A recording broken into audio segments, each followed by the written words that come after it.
मुस्कान की लौ। अक्सर हम पूरी उम्र एक ओंदे या पद को अपनी पहचान बनाने में गुजार देते हैं।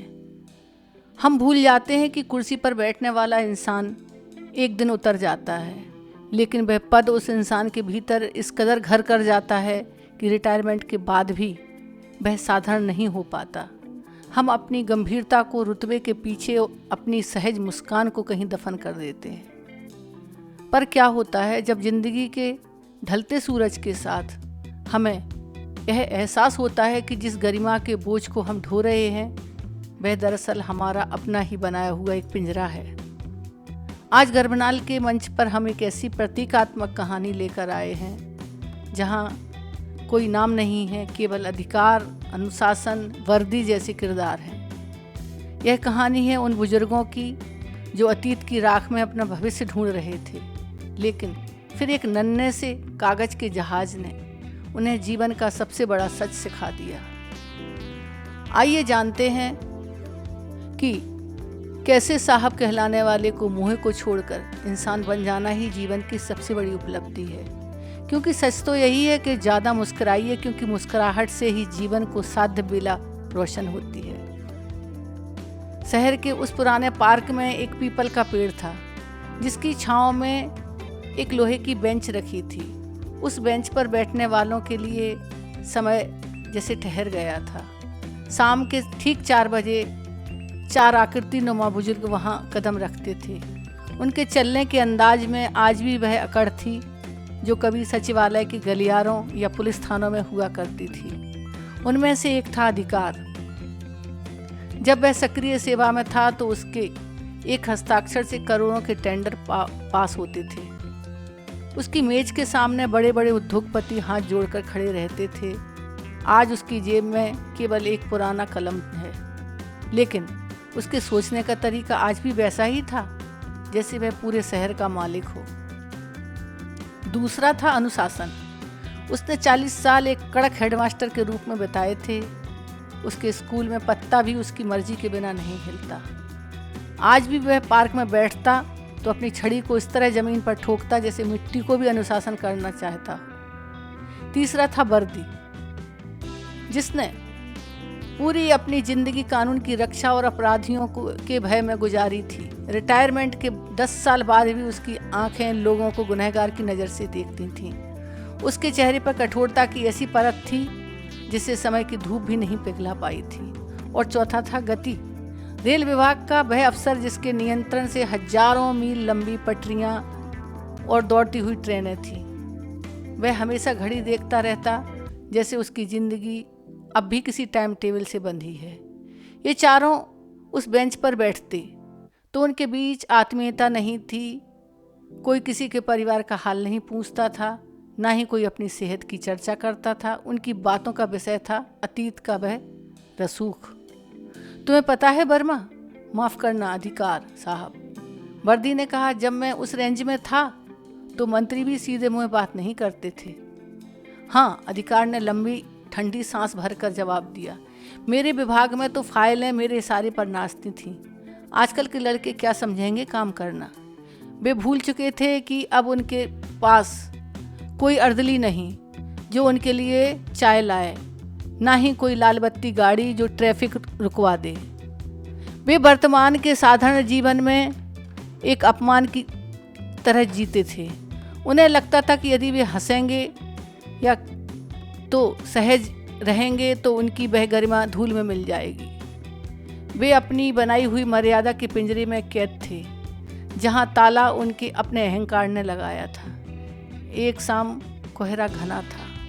तभी एक छोटा सा बच्चा जिसकी उम्र मुश्किल से 5 साल की होगी उनकी बेंच के पास आकर खड़ा हो गया।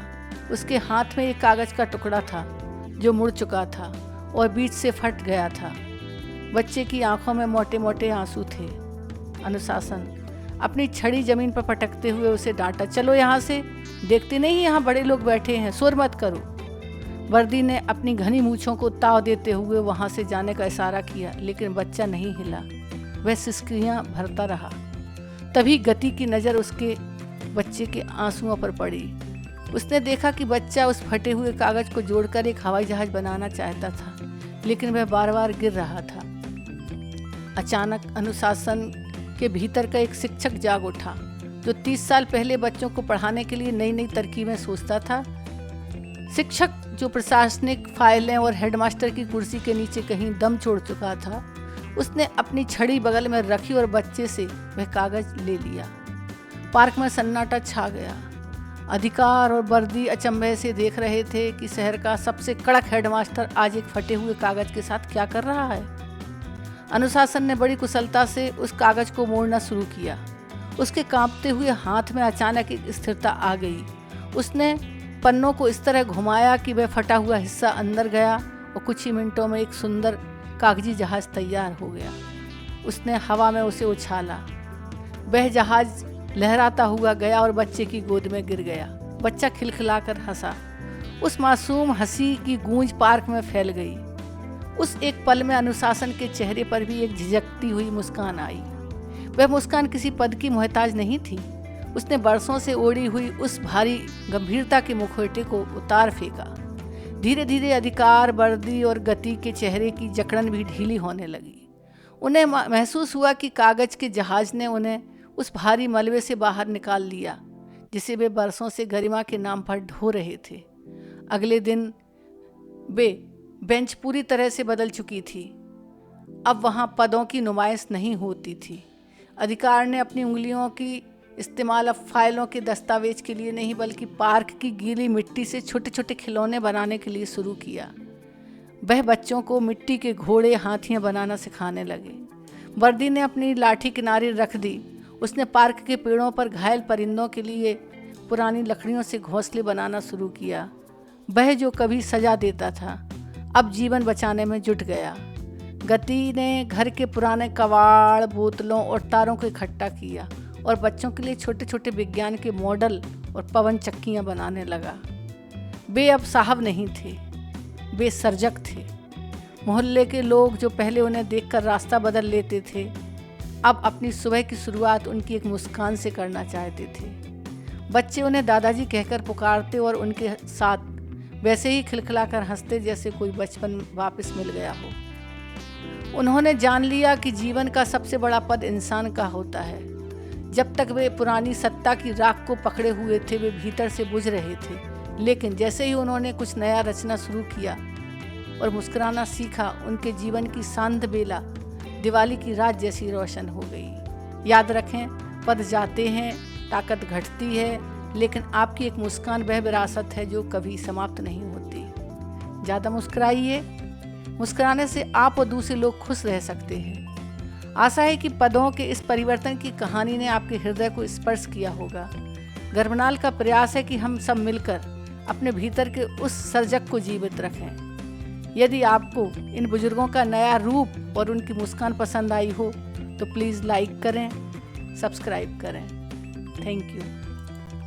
मुस्कान की लौ। अक्सर